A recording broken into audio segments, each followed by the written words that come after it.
So good morning, everyone. Thank you for the opportunity to present today. My name is Nkechi First, and I am a PhD researcher. Imagine a Nollywood film set where funding is running out, tensions between cast and crew are escalating, and an actor is considering leaving the production, and the shooting schedule is beginning to collapse.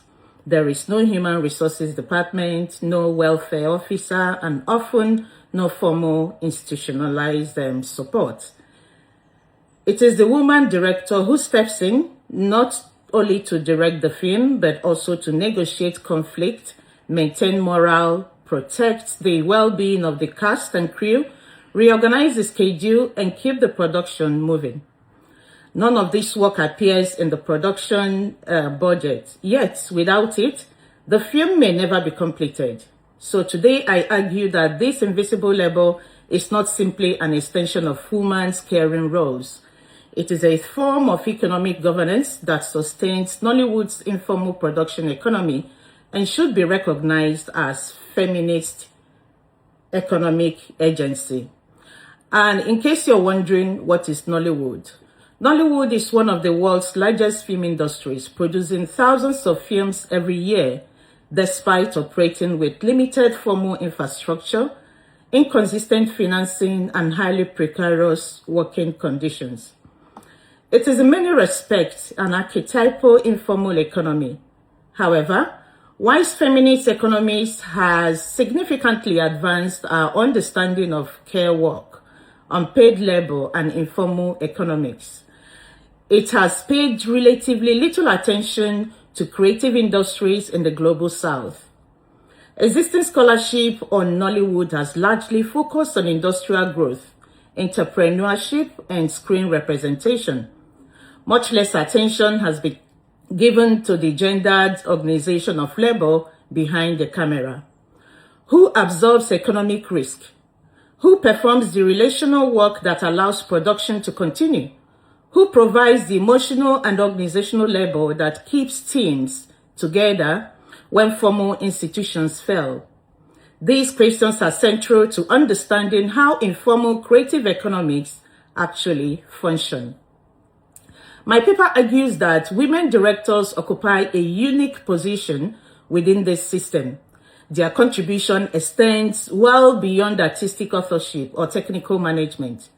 They perform forms of labor that remain economically invisible despite being essential to the successful completion of film productions. To conceptualize this contribution, I introduce what is called the Maternal Auteur Framework. Traditionally, auteur theory understands directors primarily through their artistic vision and creative perspective. I suggest that this perspective is incomplete within informal creative industries such as Nollywood. The Maternal Auteur Framework conceptualizes directing as care-based governance. By care-based governance, what I mean is that the unpaid relational, emotional, and organizational labor through which women directors coordinate productions, mediate disputes, ensure physical and psychological safety, maintain trust among creative teams, and sustain collaboration in the absence of formal institutional support. This governance work is not peripheral to production. It is productive labor. It functions as a formal economic infrastructure, allowing productions to continue despite institutional fragility. Because this labor is rarely recognized or remunerated, women directors effectively subsidize production through uncompensated care work. The industry depends upon this labor, yet conventional economic accounts rarely acknowledge its value. To explain how women directors navigate these conditions, I introduce a second conceptual contribution called market humanism. This framework draws inspiration from the long history of African market women, whose economic success depended not simply on financial capital, but on negotiation, relationship building, informal governance, trust, and entrepreneurial resilience.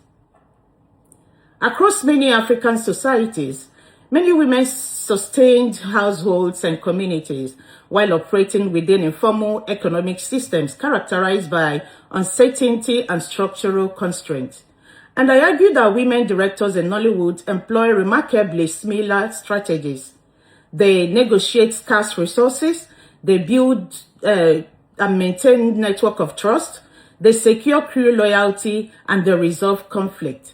They continually adapt to uncertainty. These practices are not merely survival mechanisms. They represent sophisticated forms of feminist economic strategy that enable creative production within highly informal labor markets. And methodologically, this research combines feminist textual analysis and industry interviews that I've conducted and reflexive practitioner inquiry informed by my own filmmaking experience. This multi-layered approach allows me to analyze not only what women directors create on screen, but also the material conditions under which those creative decisions are made. My preliminary findings reveal a consistent pattern. Women directors repeatedly absorb economic and emotional risk through unpaid labor. When funding becomes uncertain, they reorganize productions. When interpersonal conflict threatens filming, they mediate. When cast and crew require emotional support, these women are there to provide it. When institutional structures fail, they become the institution. And in doing so, they subsidize production through labor that remains largely invisible within both industry discourse and academic scholarship.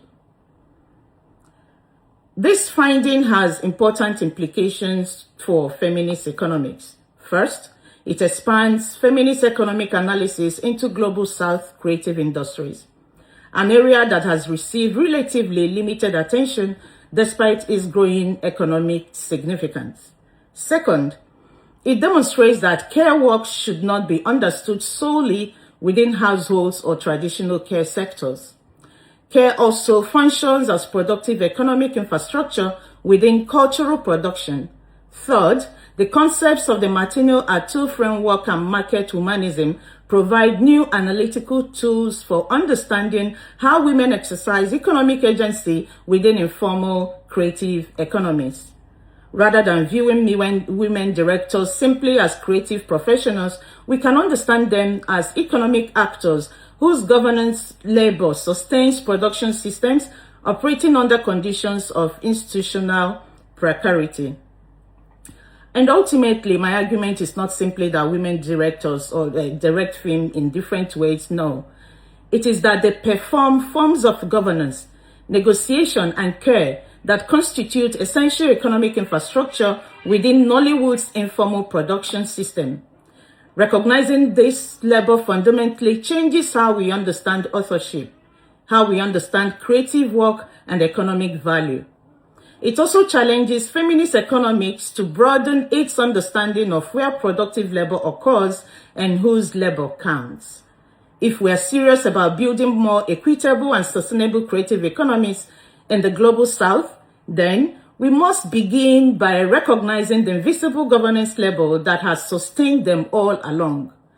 At this stage, I am not arguing that men never perform care-based governance.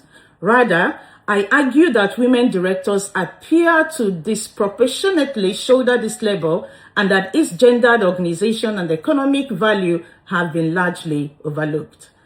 The next phase of my research will examine this comparatively through interviews with both women and men who work in Nollywood. And thank you so much for the time given me this morning, and I look forward to your questions and the discussion. Thank you again.